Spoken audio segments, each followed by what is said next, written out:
Today we're learning how Poland quietly became Europe's rising power from the channel of Economics Explained. I have no idea about economics. I've read books about it, but I'm not good at saving money or making money. Let's watch this video and let's learn about Poland's rise to power in economics terms.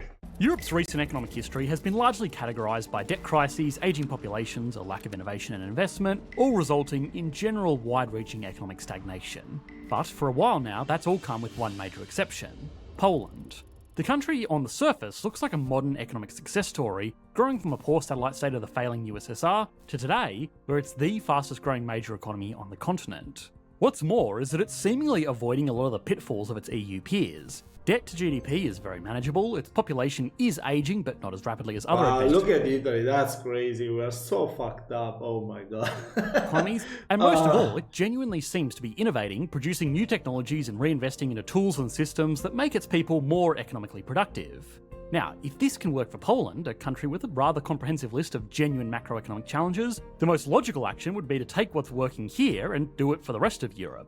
Current global economic factors might, in a perverse way, force the EU to take these ideas more seriously. But with that, it's also important to acknowledge that Poland is by no means flawless. For all of its success, it's still well behind most of the more established European economies, and they have in turn fallen well behind the USA as the most logical point of comparison. In an environment like the EU, it's arguably easier to catch up, but getting ahead is another issue entirely. If it really wants to turn its economic success into an economic miracle, it's going to need to keep growing, and to keep growing, it's going to need to offer something that a lot of stagnating economies in Europe cannot. So, what have been the driving forces of Poland's growth? What challenges could potentially put an end to this miracle? And finally, how is it differentiating itself from its more mature economic peers in the EU? Let's take a quick moment to thank today's sponsor, Surfshark. Now, while Poland is investing in tools to make its people more economically productive, for the rest of us online, our personal data is often the product. Every time you browse companies, advertisers, and even your local internet provider... Check out, there will be a link in the description for the original video so you can support doing Surfshark. Completely free. Thanks again to Surfshark for supporting the channel, and now back to the video. As Poland and other Warsaw Pact countries detached from the Eastern Bloc in the 1990s, many of them struggled with severe economic hardship. After all, if everything in the Cold War economy was going great for Mother Russia, there would be no need for government reform in the first place. Out of desperation, most of these newly independent entities introduced shock therapy, transitioning from a centrally planned economy to a free market system, at least in part, as current institutions were widely failing.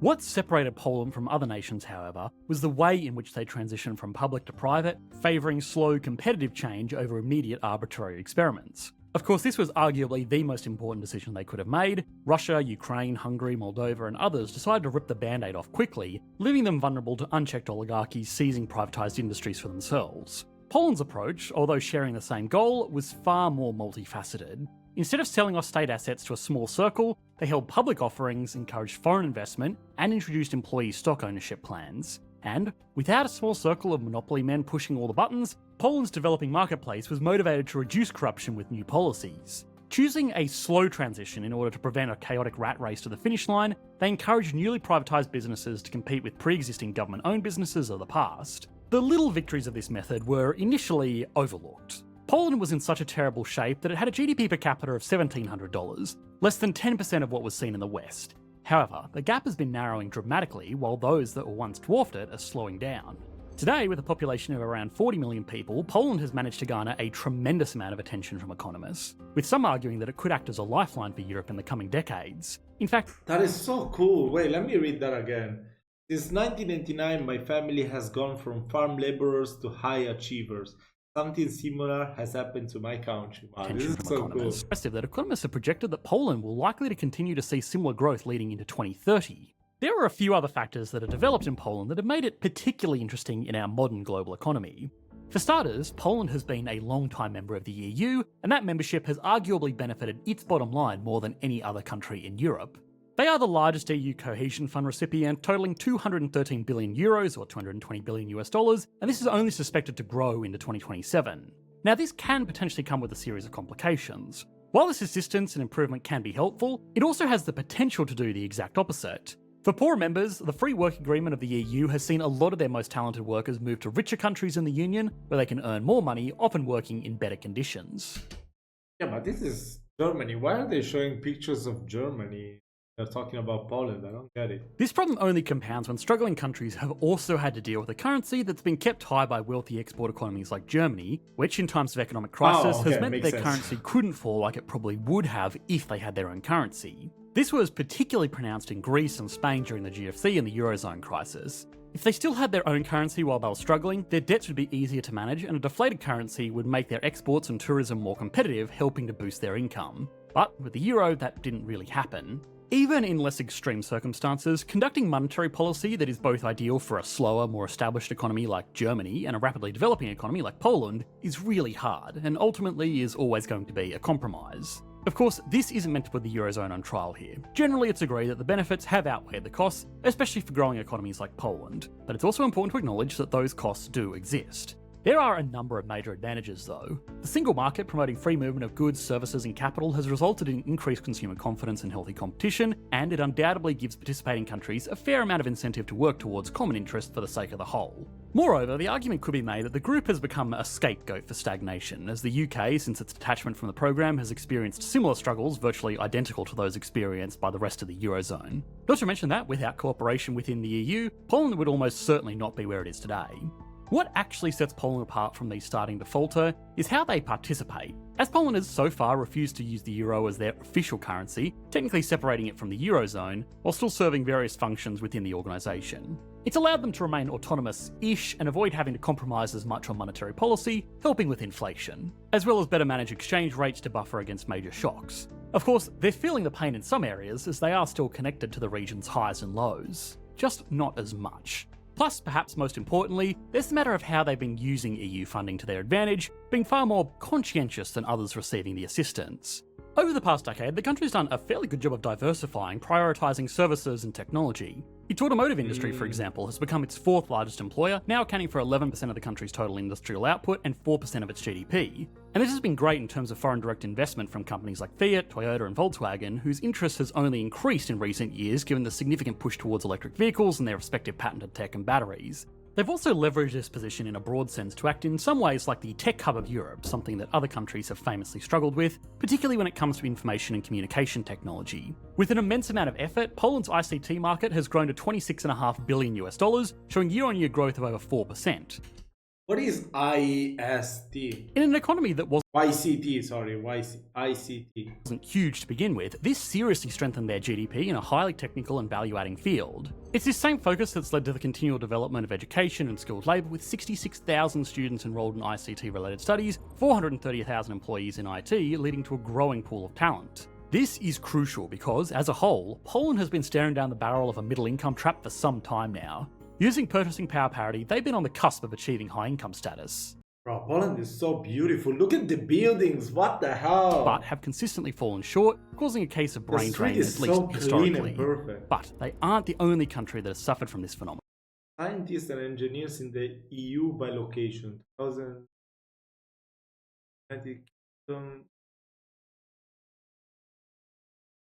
Poland only 7%. They aren't even the worst. And the way they've been combating this loss of skilled labour is amongst the most interesting case studies that the rest of the continent should be taking seriously. One of the ways they've been combating this is through reduced income tax for young workers under the age of 26 since 2019. Yet if this was the only thing they were doing to reduce drainage, it probably wouldn't do enough to slow it that much. It's more so connected to programs like Digital Poland, a project that aims to enhance digital capabilities, including support for startups, innovation and digital infrastructure, increasing funding for research and development in cities like Warsaw, Krakow and Wrocław, who have acted as growing tech hubs for the last 20-some years. This has fostered a lot of technical innovation, which just by itself is attractive to a lot of young workers. Polish workers can and do make a lot more money by moving to work for established companies in places like Germany, but there they'll be a cog in a very stagnant machine.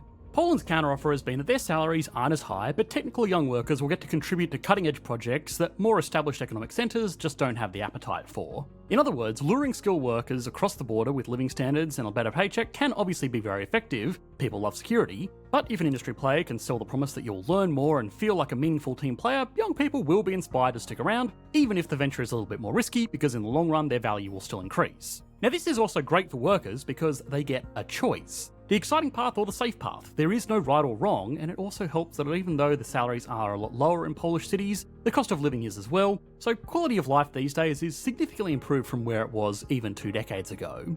This method has been a win-win for Poland so far, as what they might lack in high income status compared to other countries, they're making up for by acting as a budding Silicon Valley, attracting foreign and domestic investment as Europe's rising innovator, which has resulted in a dramatic drop in brain drain, particularly over the... I mean, if you think about it, it's really smart, you know, come on.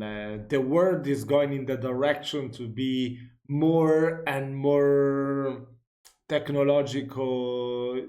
It's more technological driven, so yeah, definitely, come on, if you invest more and more on this stuff about technology, you will get it better. Sorry about my poor explanations, come on. I don't know too much about this stuff, but it's cool. The world will be always more computerized, more technological, so you should invest in that rather than all the stuff that might not work in a decade or so. Last few years. Now, beyond EU funding and R&D, there is one more significant contributor to Poland's economic growth, and that's military spending. In comparison to most other countries in NATO, Poland is amongst the leading contributors to an ongoing arms race, becoming one of the most military capable nations in Europe, along with Lithuania, Latvia, Estonia, and Greece. Something that is probably only going to accelerate as Europe moves away from the US and towards more self-sufficient defense.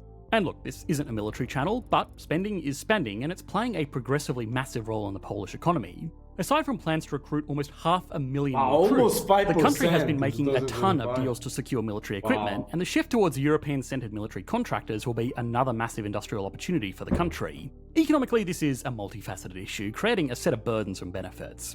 Starting with the former, this is of course, without outside assistance, unsustainable. Military spending in Poland has grown by over 300% in just the last decade. Now, a lot of this spending will be one-time acquisitions of new hardware, but all of that needs to be maintained and eventually replaced. Walking back significant military spending is incredibly difficult. But with the invasion of Ukraine on their doorstep and question marks about the function of NATO into the future, they don't have much of a choice. Historically, Poland has been a bit of a punching bag during global conflicts, and they've made significant investments to make sure that doesn't happen again. That is, if the time ever comes. And in the meantime, it is still a major expense. They've been able to slow this debt down with things like the Armed Forces Support.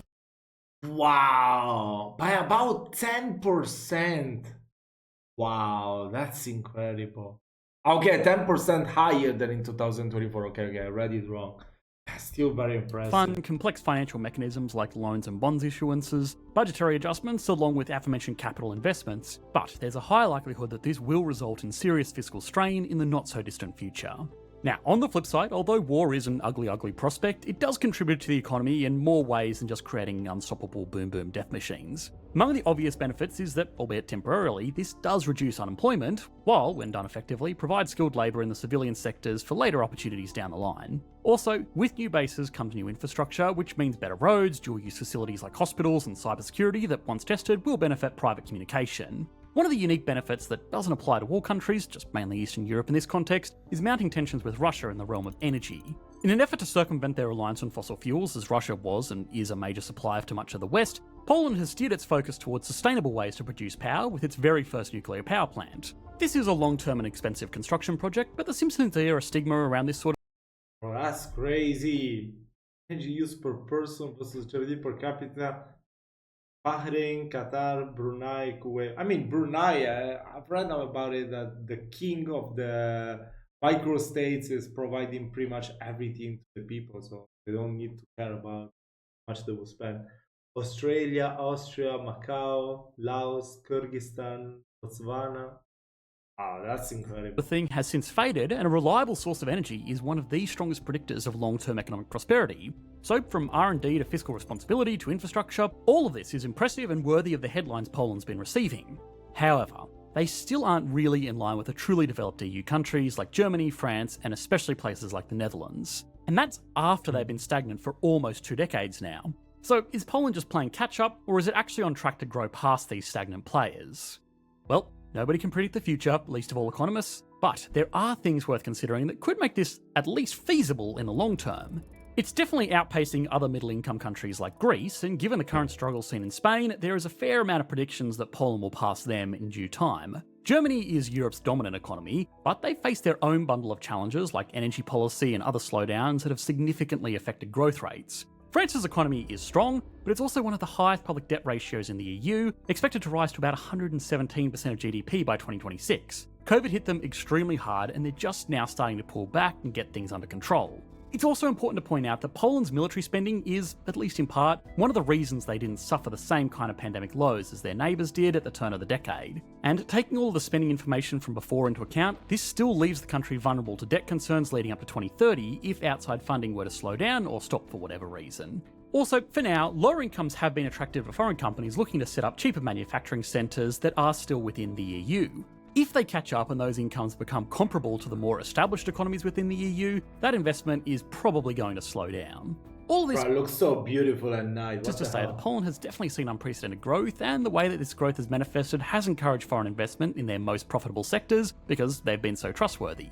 But surpassing leading nations, even as they stagnate, is an incredibly tall order, and there are a couple of reasons for this. The first is that much of Poland's growth has been entirely dependent on these stagnant economies, so if they start to fail, Poland will have to look elsewhere to keep on expanding, and while they're not exactly landlocked, they've undoubtedly profited from proximity in a way that they wouldn't have if they only traded with the US or China.